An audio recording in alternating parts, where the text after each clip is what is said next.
Sagan, thank you so much for joining me here today at GAIM Ops Cayman. Yes, hello. It's great to be here.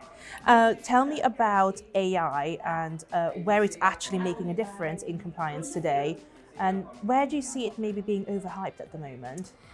I would say where it's making a difference is in places where there's a lot of data and there's a high volume work, so surveillance, e-com review, things like that. When there's a lot of data to triage.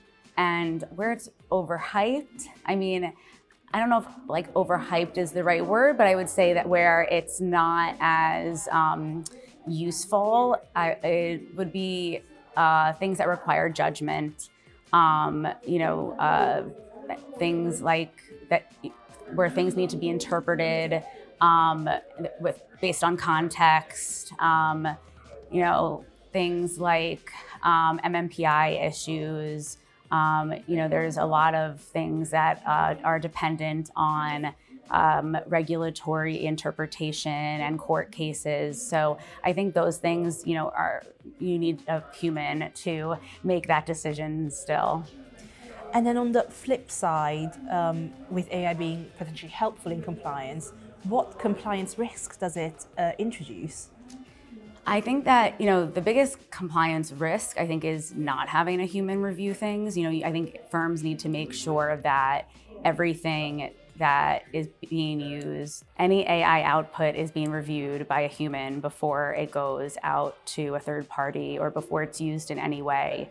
We're not at the point, or I don't know if we'll ever be at the point where we can rely 100% on AI, but we're definitely not there now. So it really needs to be reviewed by someone to verify whether it's true or whether it is, a source actually exists. So I think that is very important, and making sure that all of your employees at the firm understand that and are doing that before they're telling a PM, something that they researched. Amazing.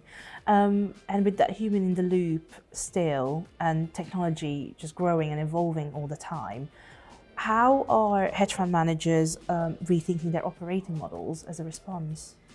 I think that, managers are really focusing on integrating systems and making sure that all of their systems and technology work better together.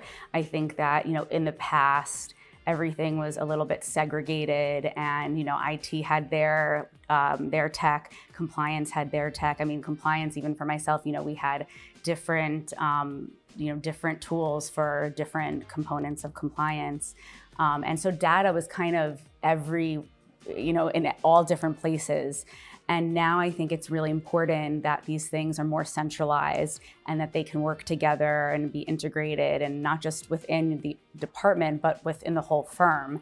So compliance needs to be able to work with the data team and the risk team so that we can all use the same data, and so everything is consistent across the firm.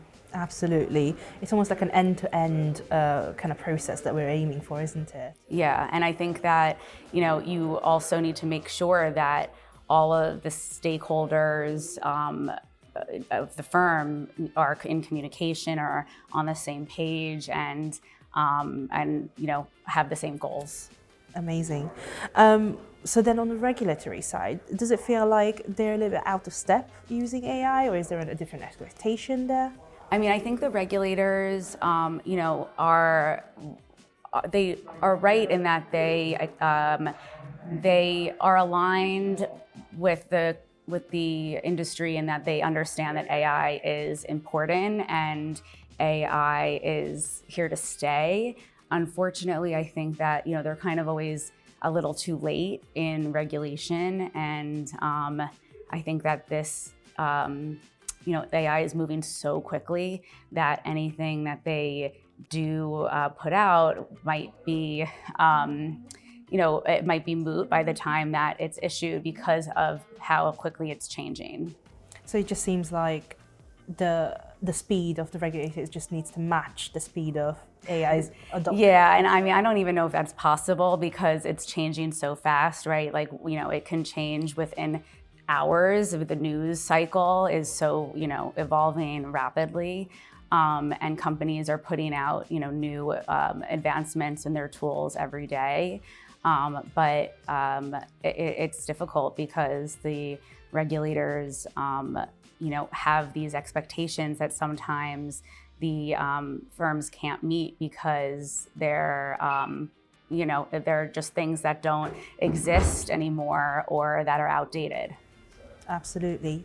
And then with all this in mind, what do you think firms should be prioritizing as they're adopting AI? I think the most important thing that firms should be doing is training and educating employees. I think that kind of falls down the wayside a little bit because firms are so focused on rolling out the tools and figuring out which tools to buy and use and how they're going to use it. But I think that they forget that not all employees know how to use it, and if employees aren't using the tools properly, and they're not going to get the most effective and output, and they're not going to get what they paid for. And I think that it's really important that they train everyone, not just the investment staff. The entire firm needs to be trained and educated on the policies of the firm and also on how to use the tools appropriately. All right, amazing. Sagan, thank you so much for joining me today. Of course, anytime.